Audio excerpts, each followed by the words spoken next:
Hola a todos, bienvenidos nuevamente a su podcast titulado Del polvo al veredicto. Soy su anfitrión Charlie Velasco, abogado asociado en la firma de Brighton Purcell LLP. Este podcast está dedicado a la nueva epidemia de silicosis acelerada que afecta a los trabajadores en la industria de la fabricación.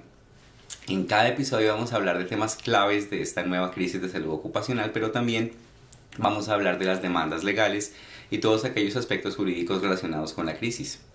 El día de hoy, en el episodio cuarto, vamos a hablar de la jerarquía de controles. Vamos a hablar de qué son, de cómo funcionan y de cómo no funcionan para proteger la silicosis en los trabajadores de la industria de la fabricación de piedra artificial. En nuestro último episodio habíamos hablado del Departamento de Salud Pública de California y de cómo se habían documentado 336 casos de silicosis de piedra artificial en este grupo de trabajadores. Pero en esta misma semana nuevamente actualizaron el panel y ahora son 391 trabajadores los afectados. Esto significa un aumento considerativo en tan solamente 2 capítulos y hoy, en el episodio de hoy, vamos a analizar por qué, cuál es la razón detrás de esto. En nuestro último episodio también analizamos la extensa literatura revisada por pares en la que se muestra la alta incidencia de silicosis en este grupo de trabajadores llegando hasta un 50%. Comentamos, sin embargo, que en nuestros propios datos internos este número de incidencia es hasta del 80%. Esto quiere decir entonces que entre el 50 y el 80% de todos los trabajadores que fabrican productos hechos con piedra artificial van a desarrollar silicosis o ya la han desarrollado.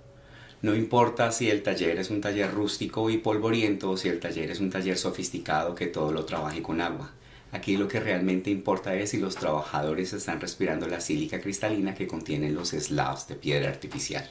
Para comprender cómo protegerse de la silicosis en su lugar de trabajo o de cualquier otra toxina o carcinógeno, es necesario entender qué es la jerarquía de controles. Esta es entonces la jerarquía de controles de la NIOSH, era la científica de OSHA. En esta pirámide invertida podemos ver que el método más eficaz para prevenir las enfermedades en estos trabajadores, específicamente la silicosis y enfermedades similares en los trabajadores que fabrican productos de piedra, es la eliminación. Eliminación de la sustancia peligrosa. ¿Y qué queremos decir con esto?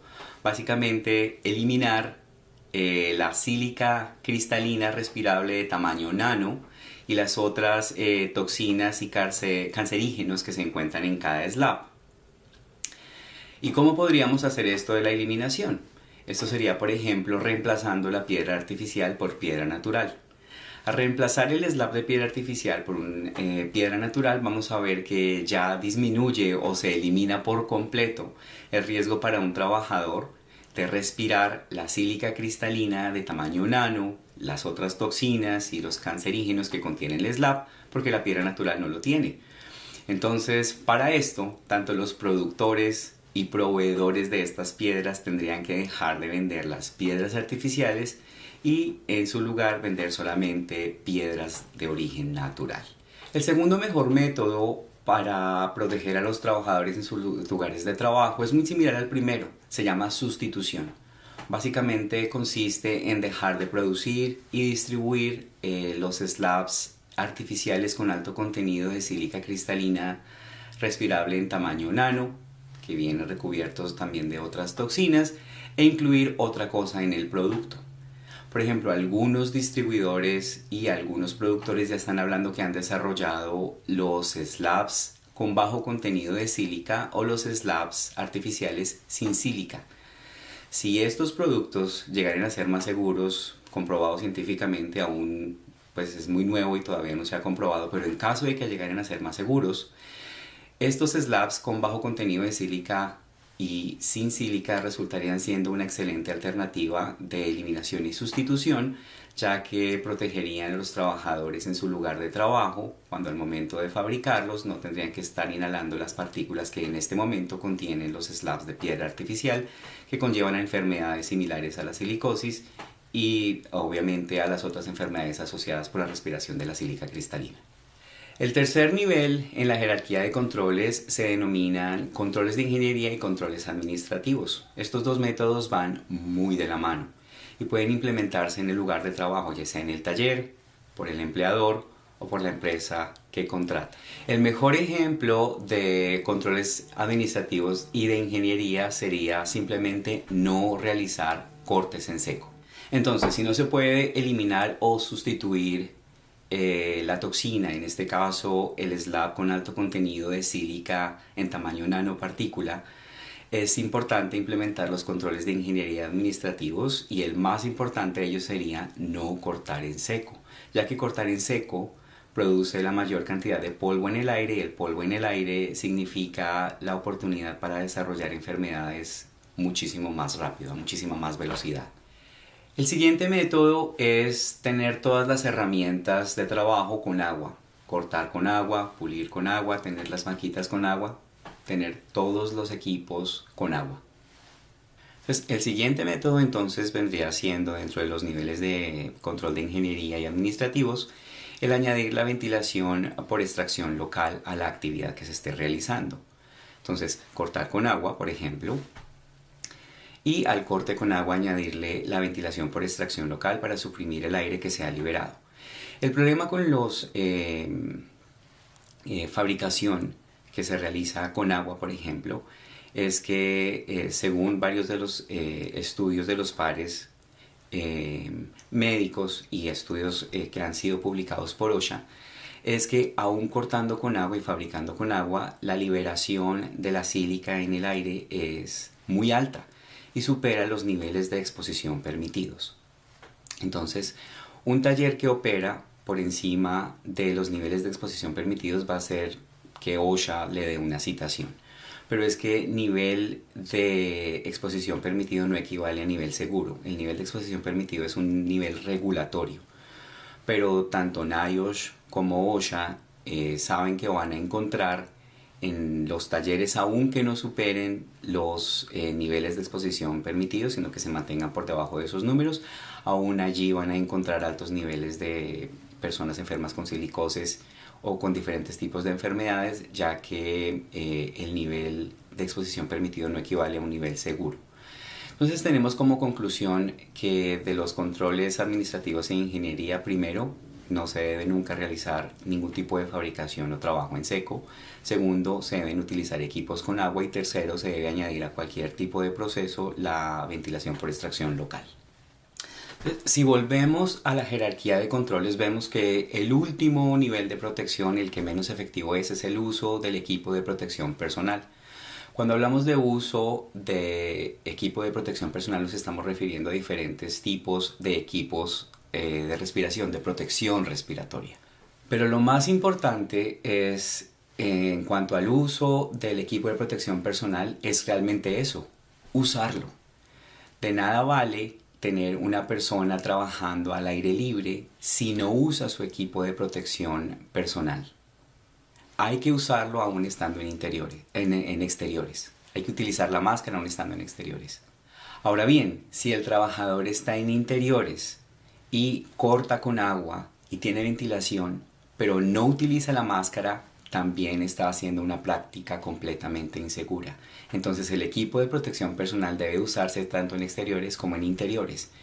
Y esto hace que sea la práctica de la jerarquía menos segura, porque las personas generalmente tienen que entender que aún estando en exterior o en interior, cortando con agua, tienen que utilizar su máscara, su equipo de protección personal.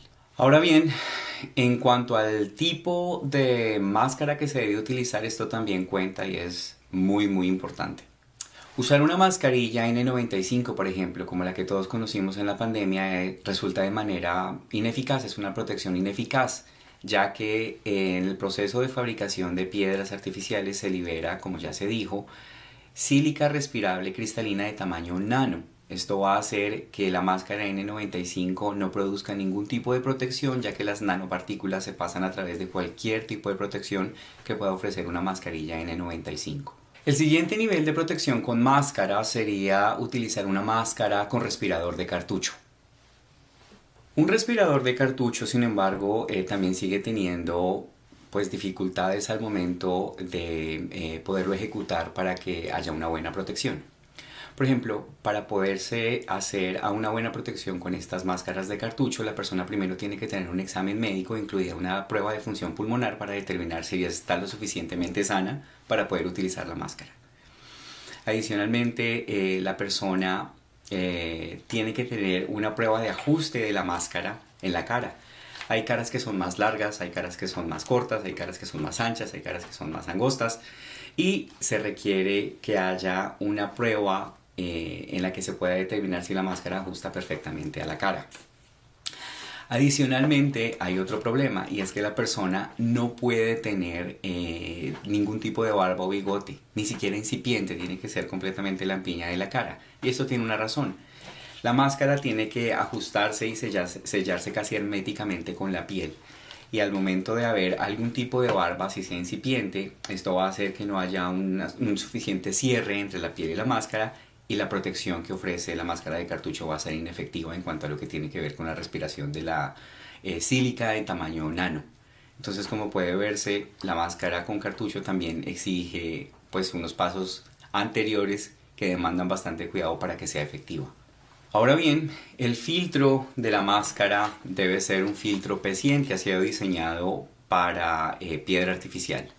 La persona puede tener la máscara, puede tener el visto bueno de salud para usarla, puede tener una prueba de ajuste realizada y si no tiene el filtro correcto, realmente la máscara no lo va a proteger. Entonces tiene que tener el filtro correcto. Adicionalmente, estas máscaras ofrecen protección realmente muy buena con lo que tiene que ver con la piedra natural. Pero recuerde usted que la sílica que contienen las piedras naturales es menor que la que contienen las piedras artificiales y además el tamaño de la nanopartícula de la sílica cristalina respirable en las slabs artificiales es mucho menor que en los slabs naturales. Entonces es importante tener en cuenta esto a la hora de considerar el equipo de protección ofrecido por esta máscara con el filtro P100. Adicionalmente aquí hay que pensar en otra cosa. Usted puede tener la mascarilla, puede tener el visto bueno de su médico, puede tener una prueba de ajuste realizada, puede tener el filtro correcto, pero aún así los filtros deben cambiarse periódicamente porque se obstruyen con facilidad en un ambiente tan hostil como el de un taller de fabricación.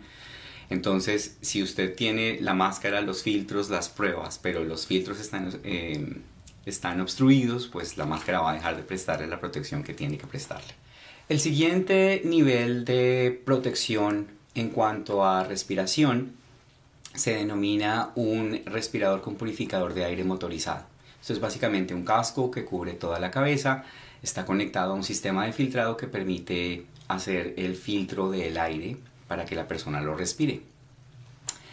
Requiere obviamente que tenga un filtro especial, o sea un filtro para piedra artificial, y adicionalmente requiere que se cambie con frecuencia ya que se sobrecarga. Entonces tener la máscara pero no cambiar el filtro o no tener el filtro correspondiente hace que la protección del respirador también sea ineficaz.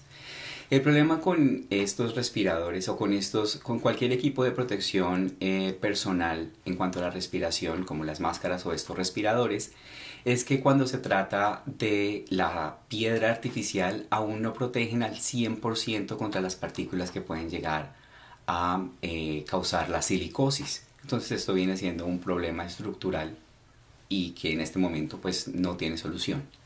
De hecho, el mejor protector o la mejor protección sería un traje tipo NASA en el que la persona esté cubierta desde la cabeza hasta los pies, conectada a una línea de oxígeno puro y real que le permita respirar, y todo lo demás estar hecho por robots. De hecho, hay estudios revisados por pares publicados por OSHA, por NIOSH, por Georgia Tech, por Safe Work Australia, en los que se dicen que para proteger a los trabajadores de la industria de la fabricación de piedra artificial, la única manera es no involucrar seres humanos en los procesos de fabricación de piedra artificial. Si volvemos entonces a la jerarquía de cómo funcionan los equipos de protección personal para respiración, ya sea una máscara N95, ya sea un respirador, una máscara con filtro P100 o ya sea de pronto un respirador con purificador de aire motorizado, ya vemos que estos son los que menos protección ofrecen. Si vamos a los controles de ingeniería y controles administrativos, ya vimos también que así no se corte en seco, así se corte con agua y así se haga ventilación de extracción local. esto tampoco es 100% efectivo y sí puede llegar a ser bastante costoso. Si vemos entonces aquí la solución más acertada o lo que más podría funcionar para proteger a los trabajadores en sus lugares de trabajo vendría siendo la eliminación y sustitución de la sílica cristalina respirable de tamaño nano que se encuentra en los productos de la piedra artificial. Los proveedores y productores de estos productos dicen que el problema no está en el producto como tal, sino en el proceso. A ellos se les olvida que la fabricación de piedra existe desde hace muchas décadas y que lo que es nuevo aquí es la introducción de un slab de piedra artificial con alto contenido de sílica cristalina respirable en tamaño nano. 95% del contenido de un slab es sílica cristalina y el otro 5% son compuestos orgánicos volátiles y otros cancerígenos. Entonces, ellos son los que tienen realmente el poder de cambiar, de eliminar y sustituir estos componentes de los slabs, ya que ellos mismos han dicho que han desarrollado slabs artificiales con bajo contenido de sílica y slabs artificiales sin sílica. Y adicionalmente también existe la producción y distribución de la piedra natural. Entonces está en manos de ellos poder proteger a los trabajadores, pero pues dicen que no es posible hacerlo porque el proceso es el problema. Muchísimas gracias por haberse conectado nuevamente a un episodio de su podcast El Polvo al Veredicto. Mi nombre es Charlie Velasco, abogado asociado en la firma de Brighton Purcell LLP. Por favor, comparte este video con las personas que usted sepa que les puede dar ayuda. Dele me gusta, suscríbase al canal y si quiere ver esta información en inglés, lo invito a ver el podcast From Dust to Verdict, que es dirigido por mi jefe, mi amigo y el socio de la firma de Brighton Purcell, James Nevin. Muchísimas gracias, espero verlos pronto. Bye bye. Este podcast contiene comentarios subjetivos y la libertad de opinión, con el objetivo de provocar la reflexión y el debate, así como comentarios de investigación que buscan esclarecer asuntos de interés público para informar a la audiencia y fomentar la participación cívica, la rendición de cuentas y la transparencia. Hallazgos resultantes de una investigación diligente, la verificación de datos y el análisis de material disponible públicamente, incluyendo noticias, registros públicos, entrevistas, investigaciones personales, experiencias, literatura médica y científica publicada y revisada por pares, regulaciones y hallazgos de autoridades sanitarias gubernamentales y otras fuentes accesibles. Las conclusiones extraídas reflejan la interpretación del creador de dicha información y se presentan de buena fe. No pretenden difamar ni perjudicar la reputación de ninguna persona, grupo, empresa o entidad, sino que constituyen alegaciones que los fabricantes y proveedores de las losas de piedra artificial reconocen como refutadas. El discurso de este contenido está protegido por la primera enmienda de la Constitución de los Estados Unidos, privilegio de litigio, sea CC 47B, privilegio de información justa, sea CC 47D1, anti-SLAPP, CCP 425.16 y la doctrina de uso justo, sección 107 de la Ley de Derechos de Autor de 1976. Este podcast y todo su contenido son propiedad exclusiva de Brighton Purcell LLP y están protegidos por las leyes aplicables de derechos de autor y marcas registradas. Queda estrictamente prohibido el uso, la reproducción, la distribución o la explotación no autorizada de este contenido total o parcial, sin autorización expresa por escrito. Todos los derechos son reservados.